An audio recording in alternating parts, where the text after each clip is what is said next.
बुलढाणा जिल्हा सामान्य रुग्णालयातील सुसज्ज कार्डियाक कॅथ लॅब युनिट लवकरच कार्यान्वित होणार आहे। अत्याधुनिक यंत्रसामग्री उपलब्ध झाल्यानंतर शासकीय प्रक्रियेनुसार सर्वसामान्य रुग्णांना मोफत किंवा अत्यल्प दरात एंजिओग्राफी आणि एंजिओप्लास्टीची सुविधा मिळणार आहे। बुलढाणा जिल्ह्यातील हृदय रुग्णांसाठी मोठी दिलासादायक बातमी आहे।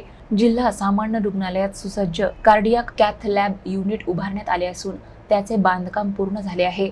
हृदयविकारांच्या रुग्णांची संख्या वाढत असताना एंजिओग्राफी आणि एंजिओप्लास्टी सारख्या उपचारांचा खर्च अनेकदा सर्वसामान्य नागरिकांना परवडत नाही। ही अडचण लक्षात घेता जिल्हा सामान्य रुग्णालयातील नव्या कॅथ लॅबचा मोठा फायदा रुग्णांना होणार आहे। या युनिटसाठी आवश्यक अत्याधुनिक यंत्रसामग्री आणि साहित्य या आठवड्यात उपलब्ध होणार असल्याची माहिती आहे।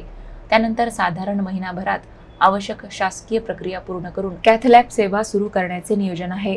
पात्रतेनुसार रुग्णांना मोफत किंवा अत्यल्प दरात एंजिओग्राफी आणि एंजिओप्लास्टीची सुविधा उपलब्ध करून दिली जाणार आहे। त्यामुळे हृदयविकारावरील उपचारांसाठी खासगी रुग्णालयांवर अवलंबून राहण्याची गरज अनेक रुग्णांची कमी होण्याची शक्यता आहे। विशेष म्हणजे काही दिवसांपूर्वी जिल्हा सामान्य रुग्णालय परिसरात सुरू झालेल्या MRI केंद्राचाही नागरिकांना लाभ होत आहे। त्यामुळे जिल्ह्यातील शासकीय आरोग्य सुविधांमध्ये आणखी एक महत्त्वाची भर पडणार आहे।